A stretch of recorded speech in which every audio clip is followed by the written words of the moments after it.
इस कार्यक्रम के पुण्यार्चक है श्री राजेंद्र प्रसाद जी जैन, श्रीमती ममता जी जैन, श्री प्रशांत जी जैन, श्रीमती दिव्या जैन, पारस जैन, भरत जैन एवं समस्त परिवार, मुंबई। ओम नमः सिद्धेभ्यः। जय श्री ओम नमः सिद्धेभ्यः। वंदन हम करते मंगलमय नेमिनाथ स्वामी को। वंदन हम करते मंगलमय नेमिनाथ स्वामी को। दया शिरोमणि करुणा सागर धन्य मोक्षगामी को। वंदन हम करते मंगलमय जिन चरणों में मूक पशुओं ने क्रंदन रो रो सुनाया। जिन चरणों में शतइंद्रों ने झुक झुक शीश नवाया। उन चरणों में बलि बलि जाऊं, उन चरणों में बलि बलि जाऊं। धन्य मोक्ष गामी को। वंदन हम करते मंगलमय विद्या सिंधु नामी को। वंदन हम करते मंगलमय। आदि तीर्थंकर श्री आदिनाथ भगवान की, श्री नेमिनाथ भगवान की, कुंडलपुर के बड़े बाबा की, श्री 24 तीर्थंकर भगवान की, दीक्षा प्रदाता आचार्य गुरुदेव श्री विद्यासागर जी महाराज की, अहिंसामय विश्व धर्म की, पूज्य रत्नमा श्री पूर्णमती माता जी की, वंदनीय आर्यिका संघ की। धन की ओर अग्रसर हुआ। धन का आकर्षण मिला तो कभी रूप का, कभी पद प्रतिष्ठा का, कभी मित्रों का, एक के बाद एक आकर्षण आते गए और ये जीव खोता गया। अभी तक अंदर का रास्ता मिल नहीं रहा था।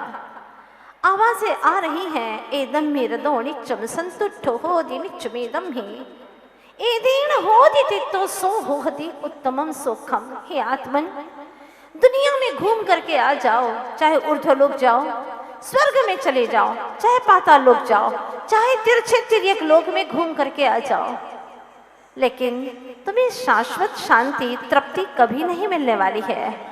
शाश्वत तृप्ति और आनंद तो तुम्हें अपने भीतर ही मिलने वाला है।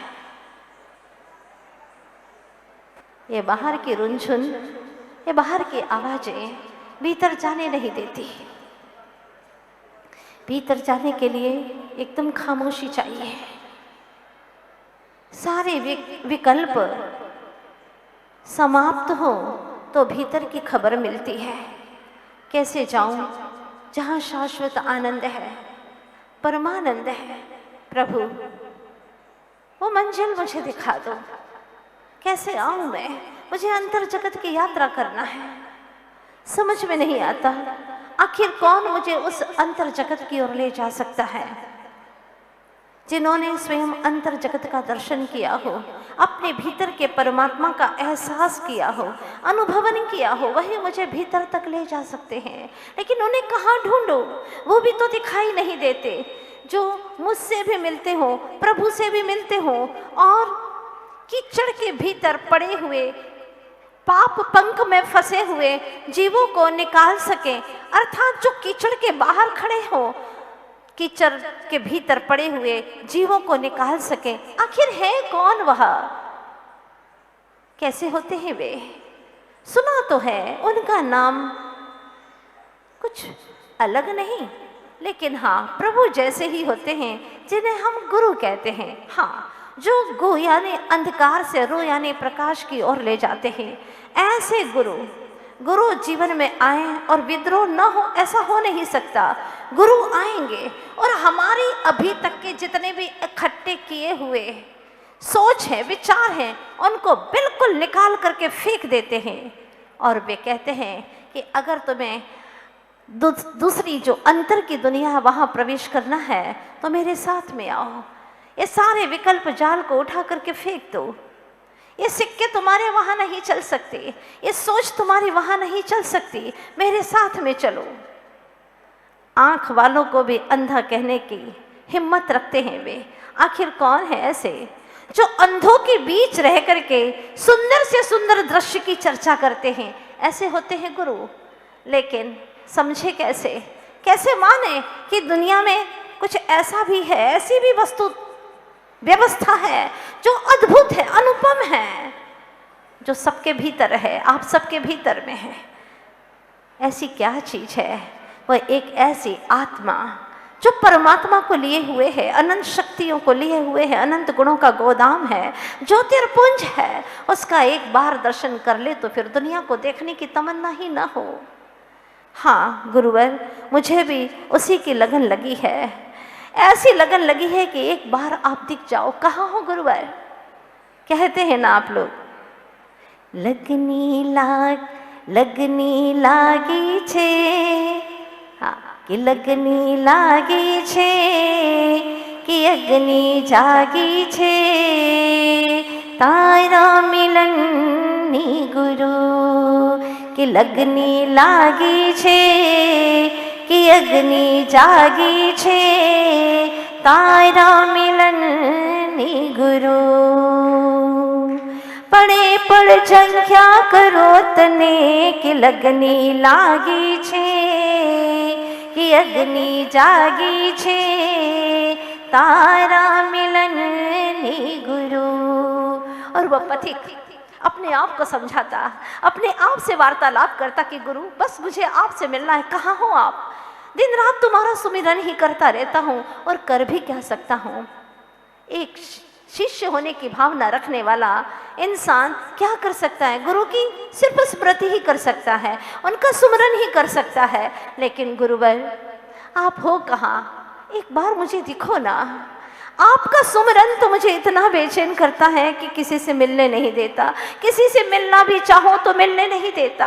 आकर के आपका सुमिरन खड़ा हो जाता है। किसी को देखो तो मुझे देखना अच्छा नहीं लगता, भाता ही नहीं कोई।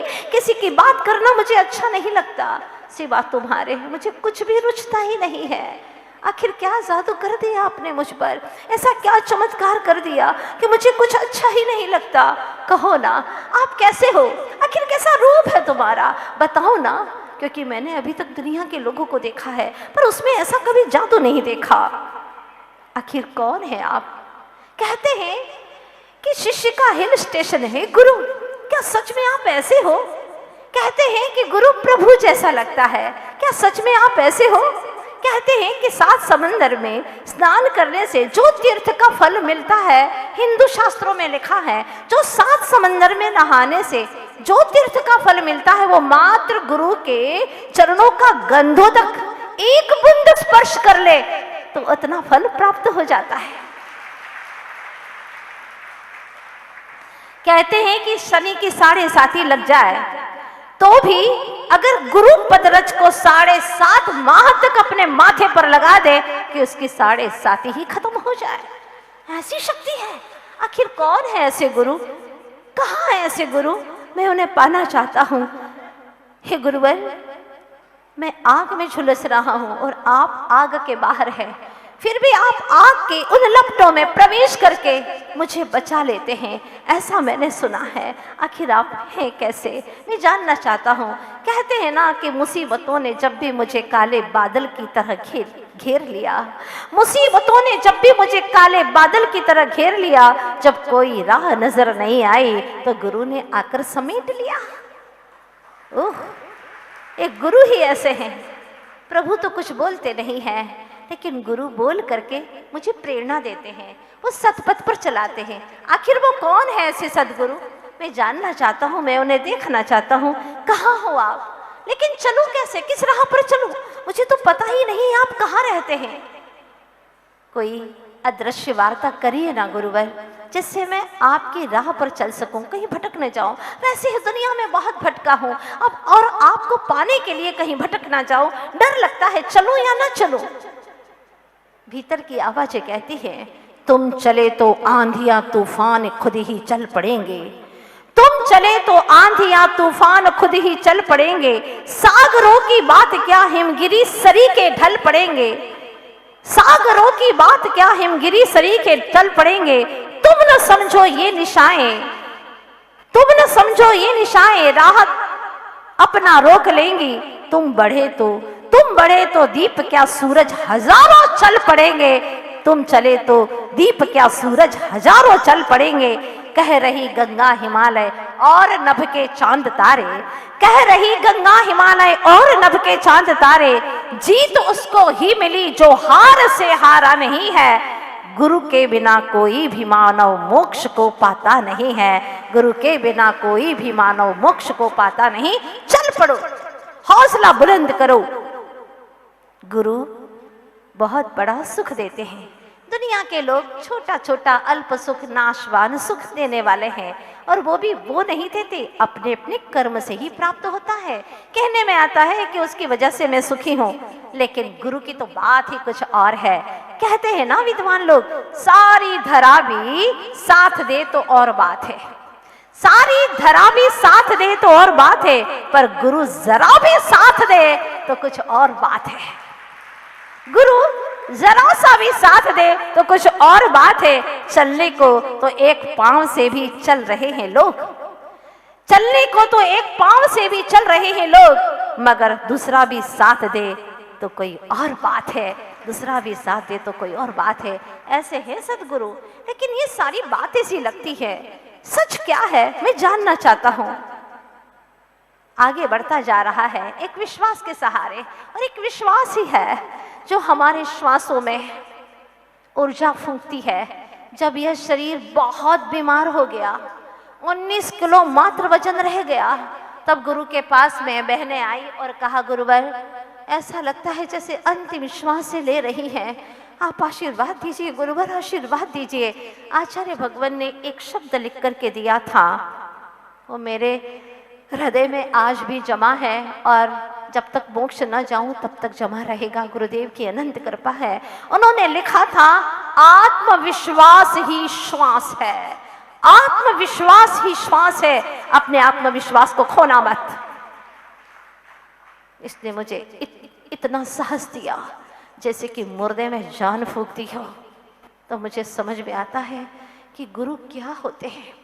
कोई शब्द नहीं है, मैंने जिया है, गुरु को हृदय में धारण करके जिया है मैंने, और जो आनंद का रस पिया है।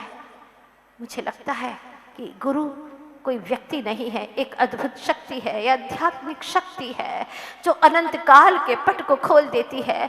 बंद तालों को, जो मोह के ताले बंद थे, उसको दर्शन मोहनी के तालों को तोड़ करके अपने परमात्मा का दर्शन कराने वाली एक अद्भुत शक्ति है गुरु।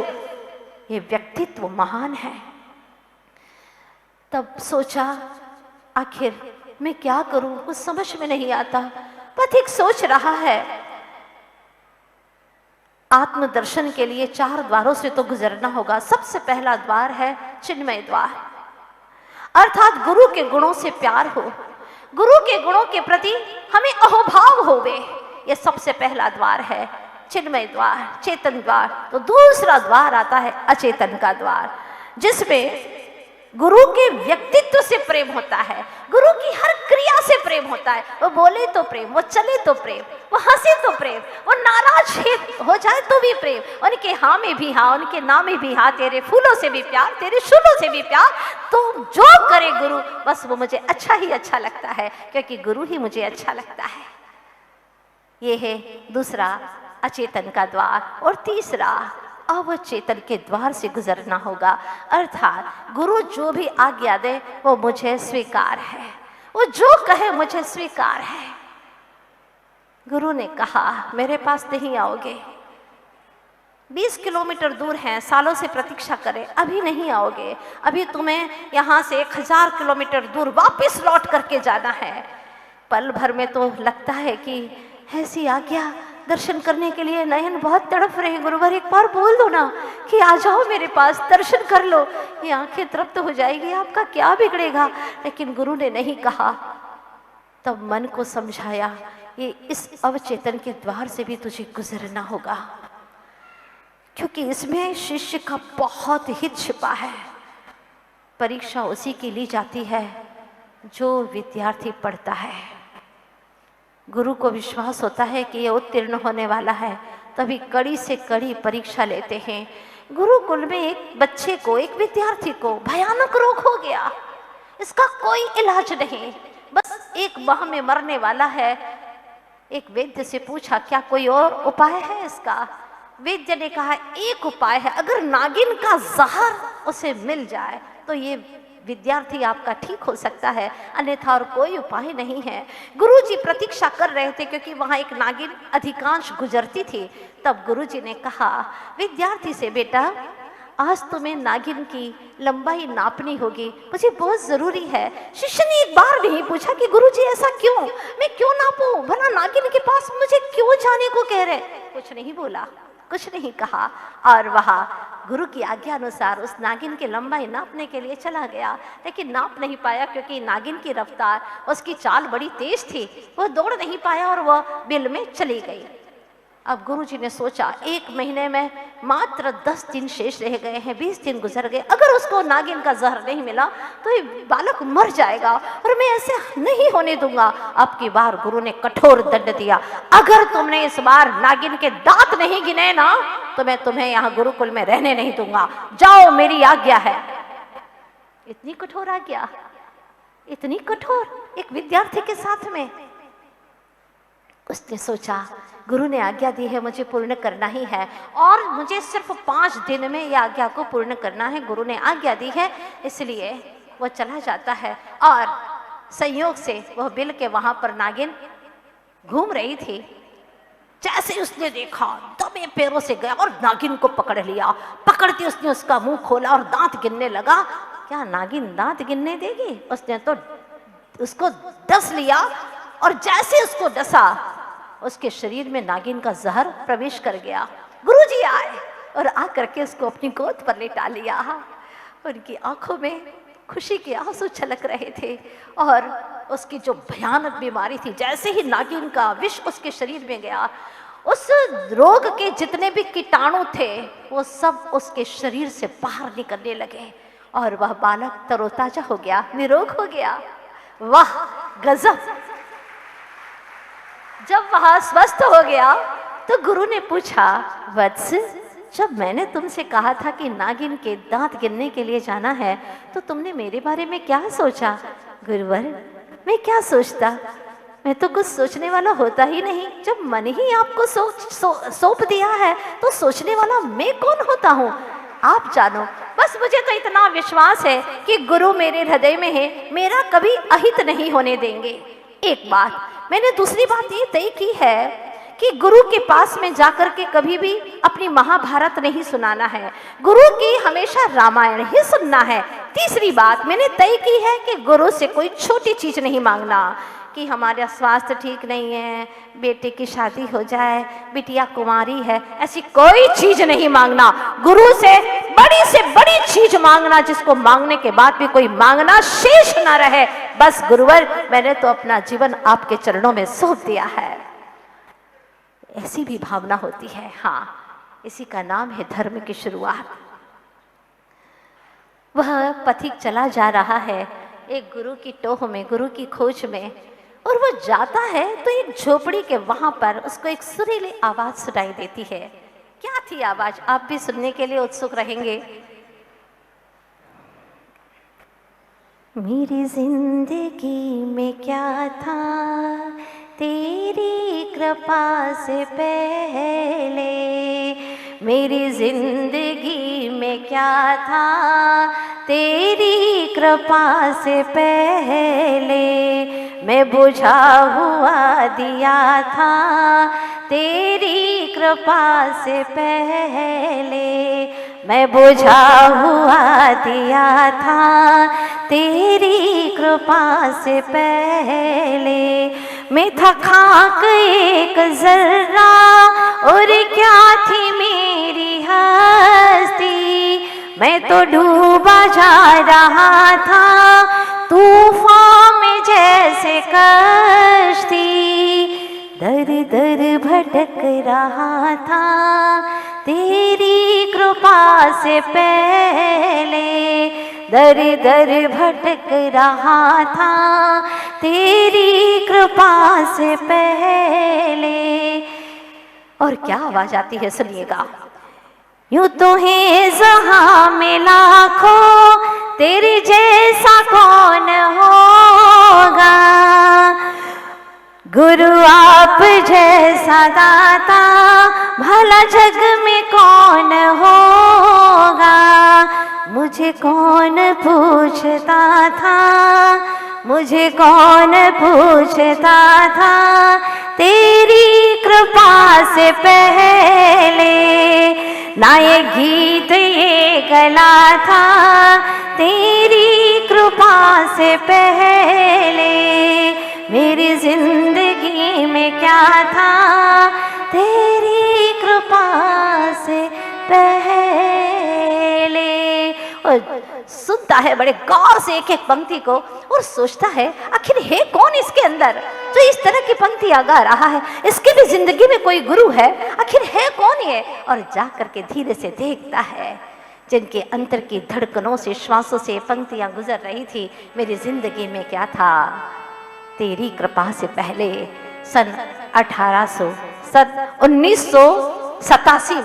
1987 में एक प्रवचन दिया था गुरुदेव गुरुवर्ष विद्यासागर जी महाराज ने, और उसमें उन्होंने एक पंक्ति कही थी, आज भी मुझे याद है। उन्होंने कहा था कि मेरे जीवन में जितना भी पुण्य है वो सब मेरे गुरुदेव की सेवा का ही फल है, उसमें मेरा कुछ भी नहीं है, उन्हीं के आशीर्वाद का फल है। वाह, जिनको मैं ढूंढ रहा था वो अपने गुरु के लिए कह रहे हैं कि मेरा कुछ भी नहीं है, ये सब कुछ उन्हीं का है। आखिर वो कैसे है गुरु, जा करके देखता है पथिक, अद्भुत दिव्य रूप,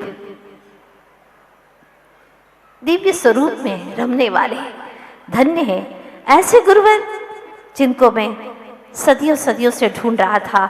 आज इनका दर्शन मुझे मिल गया। बस आज लगता है तन में है, मन में है, धड़कन में बस तू ही है, श्वास में है, प्राण में है, बस जीवन में अब तू ही तू है गुरुवर। तुम्हें पाने के लिए मैंने अनंत अनंत भव खो दिए, आज पहली बार मैं आपके दर्शन कर पाया हूँ और खो गया। मुझे वो दृश्य याद आता है, कहानी किसी भी पथिक की हो सकती है, लेकिन इस पथिक की भी ऐसी ही कहानी थी।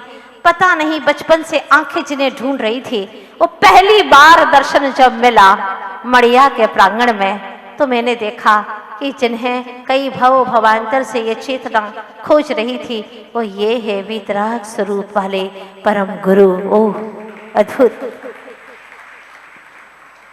सबसे बड़ा वरदान है, गाइड करने वाला मुझे मिल गया।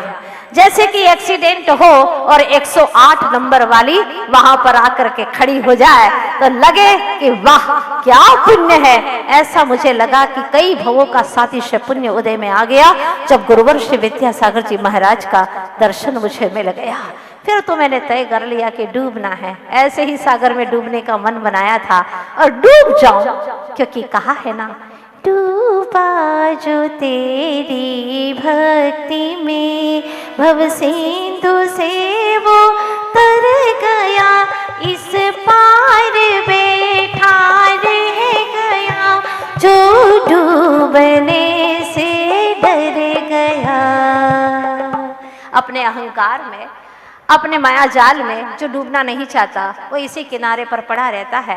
लेकिन मैंने तो तय कर लिया था कि मुझे तो डूबना है इस विद्या के समंदर में और उस पार जाना ही जाना है, चाहे कितनी लाखों तूफान हो, लाखों आंधियां हो, सबसे मुकाबला करूंगी और मुझे उस पार पहुंचना ही पहुंचना है। मैंने गुरुदेव से कहा, गुरुवर मैंने आपको पहला वाक्य कहा था, मैंने आपको श्रद्धा से अपना गुरु मान लिया है, आप मुझे कब स्वीकारेंगे? चाहे जब स्वीकारेंगे, मैं प्रतीक्षा करती रहूंगी। क्योंकि पहले गुरु से अनुराग होता है, फिर प्रतीक्षा होती है, इसके बाद में परीक्षा होती है। 3 द्वारों से गुजरता है, पहले चिन्मय द्वार से, चेतन द्वार से, फिर अचेतन द्वार से, फिर अवचेतन द्वार से, तो चौथा द्वार गुरु स्वयं आकर के खोल देते हैं और कहते हैं मैं आ गया हूं, मैं आ गया हूं। गुरु स्वयं मिल जाते हैं। बस शिष्य का कर्तव्य है कि वह आज्ञाकारी हो, विनम्र हो, तीसरे नंबर पर ज्ञानाभ्यास की उसे लगन हो। ऐसा नहीं कि खाने पीने का त्याग तो बहुत कर लिया, त्याग तपस्या की बात तो रुचे, लेकिन ज्ञानाभ्यास उसकी लगन ही ना हो, भेद ज्ञान की भावना ही ना हो, तत्व ज्ञान की रुचि ना हो, तो उससे कुछ भी हासिल नहीं होगा। आपसे पूछना चाहती हूँ, आपने भोजन पानी का तो कई बार त्याग किया, लेकिन दुर्विचारों का त्याग किया क्या? बैठे बैठे सोचते रहते, ये ऐसा करता है, वो वैसा करता है, ये अच्छा नहीं है, वो अच्छा नहीं है, और आपने त्याग बहुत कुछ कर लिया, लेकिन दुर्विचारों का त्याग नहीं किया है। अपने घर का कूड़ा कचरा तो साफ होता नहीं, और कितने घरों का कूड़ा कचरा साफ करने की कोशिश करते हैं। अगर मैं आपसे पूछूं कि कितने लोग ऐसे हैं जो दूसरे के घर का कूड़ा कचरा साफ करना चाहते, जरा हाथ खड़े करो, करो ना। कितने लोग दूसरे के घर का कूड़ा कचरा साफ करना चाहते हैं? कोई नहीं चाहता, लेकिन करते वही हैं। आज तक यही किया। शिष्य गुरु के पास में जाकर के कहता है, गुरु आज्ञा दीजिए। गुरु ने एक दिन आज्ञा दे दी। हमारी कहानी के गुरु थे और उन्होंने आज्ञा दी, जाओ भिक्षा लेकर के आओ, भोजन लेकर के आओ। चला गया, वो शिष्य था, गुरु की आज्ञा थी और वो चला गया। द्वार द्वार पर वह भिक्षा मांगता, एक द्वार पर पहुंचा, अपने गुरु का बखान करता, मेरे सर्व समर्थ हैं गुरु, हर कार्य में समर्थ हैं, मेरे गुरु विद्या के भंडार हैं। महिमा गाता, गीत गाता और भिक्षा मांगता है। एक द्वार पर पहुंचा तो एक तांत्रिक निकला बाहर और उसने कहा, कौन है तेरे गुरु? इसकी महिमा गाता है तो, और मेरे द्वार पर मेरे रहते तो और किसी की महिमा कैसे गा सकता है? मेरी महिमा गा। उसने कहा नहीं। क्यों? भिक्षा लेकर के आ गए। उसने विनम्रता से कहा, गुरु, हे गुरुवर, मैं भिक्षा लेने तो गया था, लेकिन भिक्षा में मौत लेकर के आया हूँ। हाँ, मौत लेकर के आए हो? हाँ गुरुवर, ऐसी ऐसी घटना हुई है और आज मेरी मौत होने वाली है, तो चलो भोजन तो कर लो। नहीं गुरुवर, अब भोजन क्या करना, मरना तो है ही, उसका श्राप कभी भी खाली नहीं जाता। गुरु ने कहा, ठीक है, चिंता मत करो, मैं हूं ना तुम्हारे साथ में। पर उसके मन में तो था कि पता नहीं अब कौन बचाएगा। तांत्रिक की बात कभी व्यर्थ नहीं जाती है। और वह रात को पड़ा कोने में बैठा बैठा सोच रहा था मौत आने वाली है। इतने में गुरु ने कहा, बेटा पैर दबाओगे? सोचने लगा, अभी तक गुरु की सेवा की है तो अंत में मरते दम और सेवा ही करके मरूं तो मेरे कम से कम भव ही सुधर जाएगा। हाँ गुरुजी, आपकी सेवा करूंगा। गुरुजी लेट गए, पैर दबाने लगा। ध्यान से सुनिएगा। गुरुजी ने कहा, देखो बेटा, मैं तुमसे एक बात कह रहा हूं और उसको बड़े अच्छे से ध्यान रखना, चूकना मत। चाहे कुछ भी हो जाए तो मैं चरण मत छोड़ना, चरण छोड़ करके कहीं मत जाना, सुना? चरण छोड़ करके कहीं मत जाना, सुना? हाँ गुरुजी। क्या सुना? चरण छोड़ करके कहीं नहीं जाना। हाँ गुरुजी, मैं कहीं नहीं जाऊंगा। समय बीता, रात्रि का पहला प्रहर शुरू हुआ और पायल की आवाज के साथ में एक सुंदर सी देवी आती है और बहुत सुंदर से रत्न, अनमोल रत्न टोकरी में भर करके जगमगाते हुए दीप्तिमान लेकर के आती है और बाहर से आवाज देती है, बेटा आओ, मैं तुम्हारी गुरु भक्ति से बहुत प्रसन्न हूँ, ये रत्नों की टोकरी लेकर के जाओ, ले जाओ बेटा, मैं तुम्हारी भक्ति से बहुत प्रसन्न हूँ।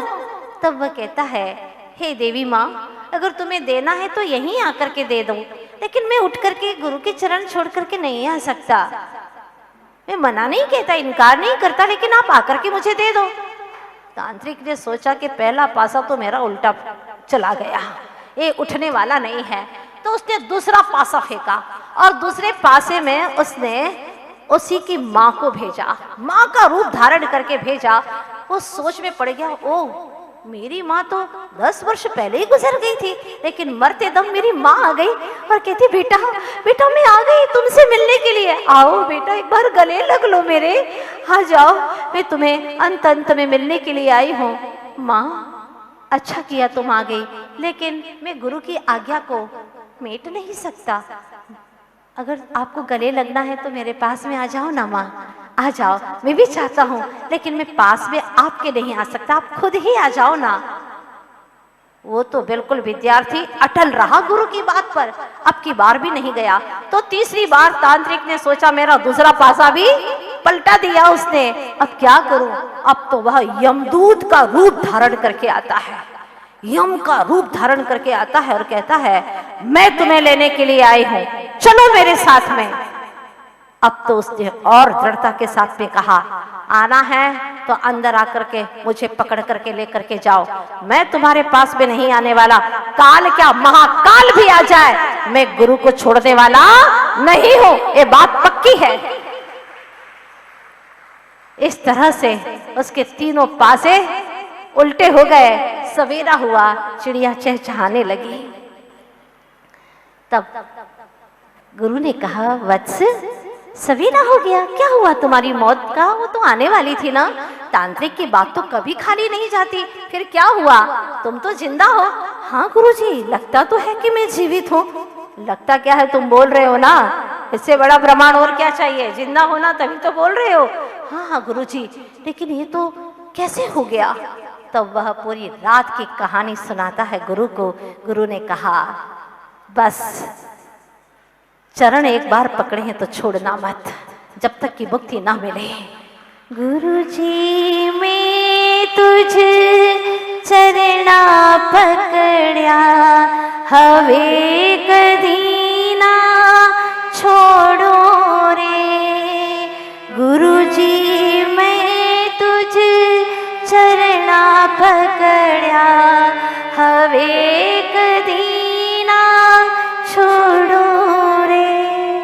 ठीक यही समय था और मैंने यही पंक्तियां गाई थी गुरुदेव के श्री चरणों में कुंडलपुर में। ठीक यही समय था, मैंने कहा था तव पादो मम हृदये मम हृदयम तपदत्वे लीनम तिष्ठतु मुनिवर तिष्ठतु मुनीन्द्र तावत यावत। जब तक कि मेरी समाधि न हो तब तक आप ही के चरण मेरे हृदय कमल पर सदा विराजमान रहे। गुरुवर कभी भी आपके चरण मुझसे ओझल न हो, बस इतनी शक्ति देना। और वो दिन आज 34 वर्ष पूरे कर गया।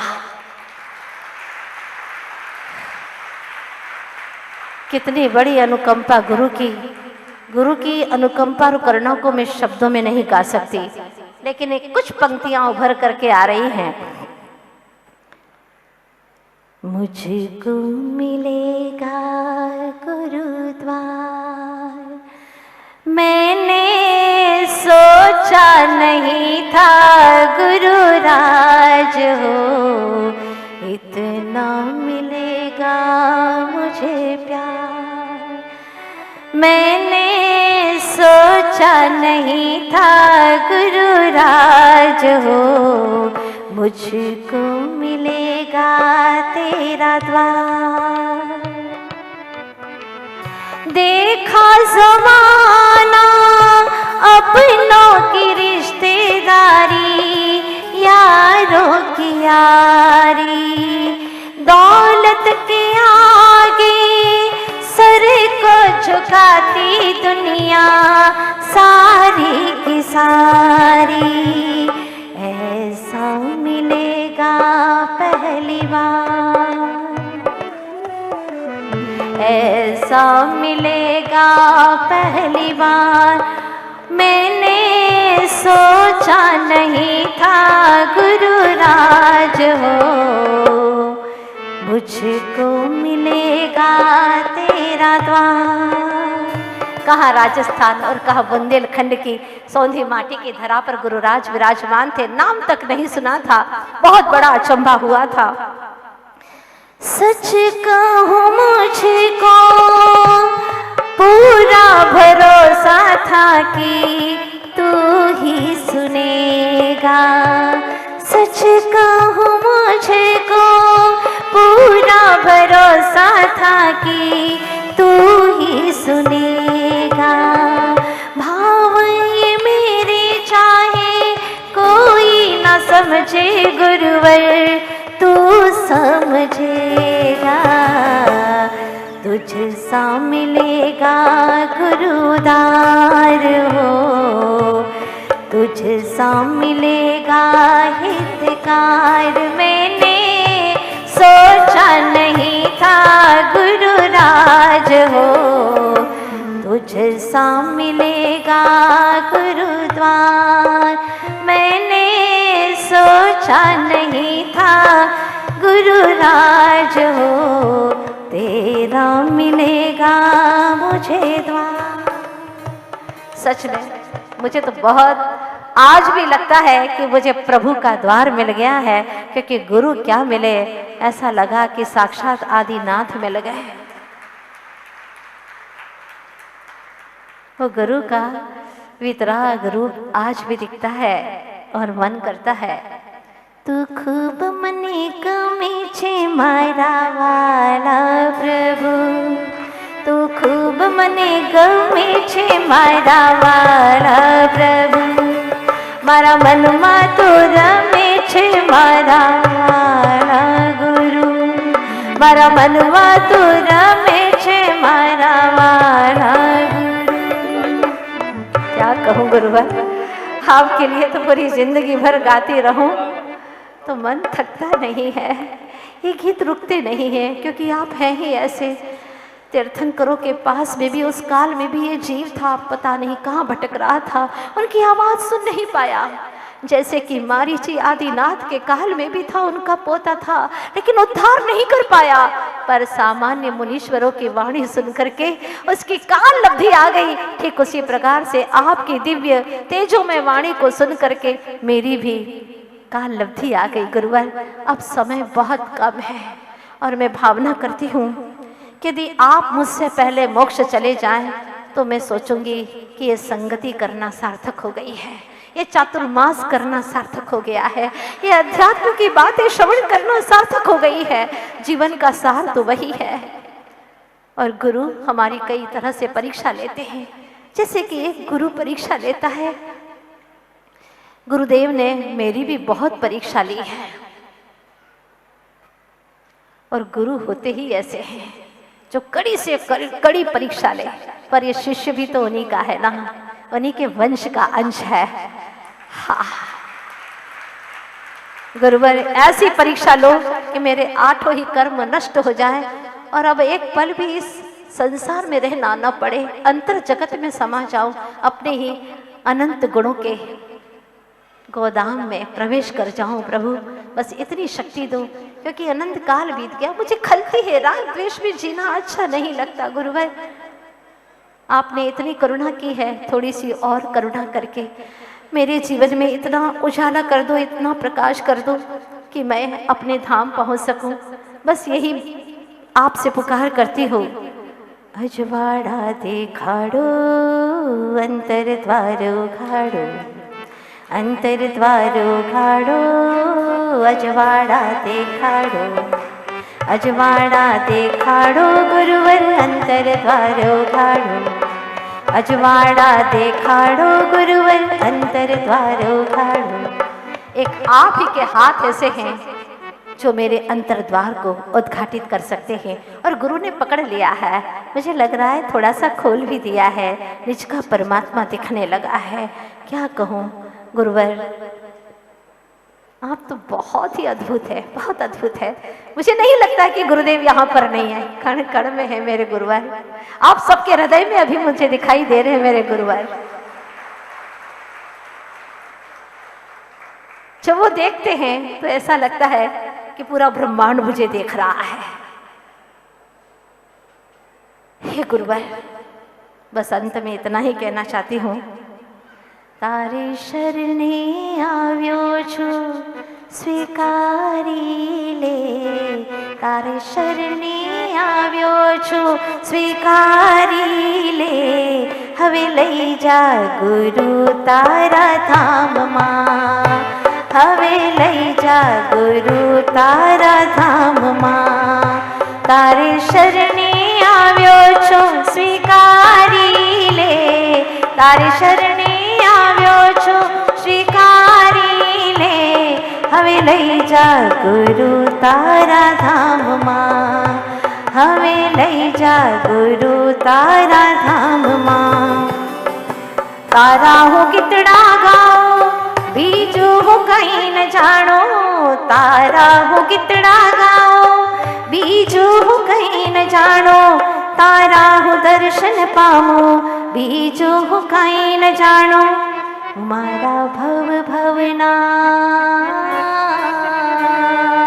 મારા ભવ ભવના બંધન તું તોડી દે મારા ભવ ભવના બંધન તું તોડી દે હવે લઈ જા ગુરુ તારા ધામમાં હવે લઈ જા ગુરુ તારા धाम। विश्वास है कि गुरु अपने धाम अवश्य ले जाएंगे। भव्य जीवों, शाम ढल रही है और जीवन की शाम ढले इसके पहले एक ज्ञान का दिया अवश्य अपने भीतर में जला लेना, ताकि वह ज्ञान का दिया आपको अपने सदगुरु तक पहुंचाए और गुरु प्रभु तक पहुंचाए। आज यही भावना करती हूँ कि हमारे साथ में और भी 8 आरिकाएं थी, उन सबकी दीक्षा हुई थी कुन्नलपुरी की उस पवित्र धरा पर। गुरु जी के संस्मरण इतने हैं कि अगर सुनाऊंगी ना तो कई दिन लगेंगे, कहाँ तक और कैसे सुनाऊं। लेकिन ये बात तय है कि आज जो भी दीक्षा हुई है वो गुरुदेव की महती अनुकंपा से हुई है, वरना किसी की शक्ति नहीं थी कि गुरु मुझे दीक्षा दे सकते और कोई मुझे दीक्षा दे सकता था, क्योंकि समय ही ऐसा था। लेकिन गुरुदेव ने सारे संकट के बादलों को मिटा करके मुझे ऐसा निकाला था और स्टेज पर बैठा करके किस तरह से दीक्षा दी थी। पालने में सुनने को मिले ना मोकार, पालने में सुनने को मिले ना मोकार, अगला जन्म मिले तेरे दरबार, अगला जन्म मिले तेरे दरबार। लोग सोच रहे हैं कि अगला चातुर्मास भी आपका यहीं पर हो। कई लोग हमसे आज सवेरे से बोल रहे हैं ऐसा ही हो, लेकिन ये सब तो गुरु की कृपा है। गुरु जहाँ भेजते हम चले जाते हैं, पर निश्चित रूप से यहाँ की कमेटी ने जो करके दिखाया है अद्भुत। मैं मुक्त कंठ से तारीफ करना चाहूंगी यहाँ के कमेटी के महानुभाव और यहाँ के समाज के लोग। अहमदाबाद समाज के लोग कहते थे कि गुजरात में तो भोग भूमि है, लेकिन मैं कहूंगी कि ये तो योगियों की भूमि है। एक बार गुरुवर आइए तो सही, यहाँ पर देखिए यहाँ के भक्तों का रुतबा, यहाँ के भक्तों की भावना तो देखिए, अद्भुत भावना है यहाँ के लोगों की।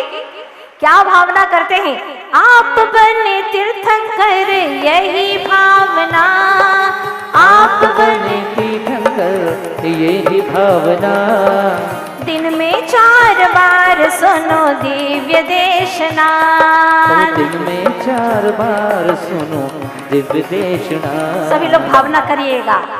कर पात्र में दूं में ही प्रथम आहार, कर पात्र में दूं में ही प्रथम आहार, अगला जन्म मिले तेरे दरबार, अगला जन्म मिले। भक्ति के साथ हाँ, विद्यासागर गुरुवर मेरी सुनिए पुकार, विद्यासागर गुरुवर मेरी सुनिए पुकार, अगला जन्म मिले तेरे दरबार। 8 बरस की हो मेरी जब उम्र,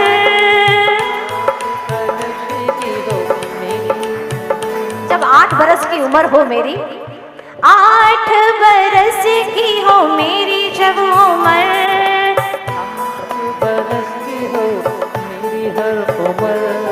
समव शरण में दीक्षा धर बनो मुनिवर, समव शरण के बनो मुनिवर। अंतर में बहे मेरे ज्ञान की धार, ज्ञान की धार, अगला जन्म मिले तेरे दरबार, विद्यासागर गुरुवर मेरी सुनिए पुकार, अगला जन्म मिले।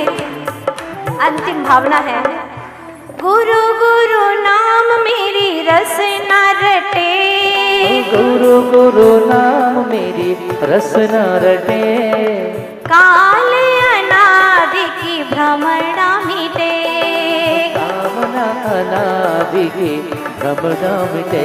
हो ज्ञाता दृष्टा बन निज को लो निहार, ज्ञाता दृष्टा बन निज को लो निहार, अगला जन्म मिले तेरे दरबार, अगला जन्म मिले तेरे दरबार। विद्यासागर गुरुवर मेरी सुनिए पुकार, विद्यासागर गुरुवर मेरी सुनिए पुकार, अगला जन्म मिले तेरे आज सभी लोग ये भावना करेंगे और परीक्षण पर्व में फिर हम मिलेंगे और कुछ एक कदम आगे बढ़ाएंगे।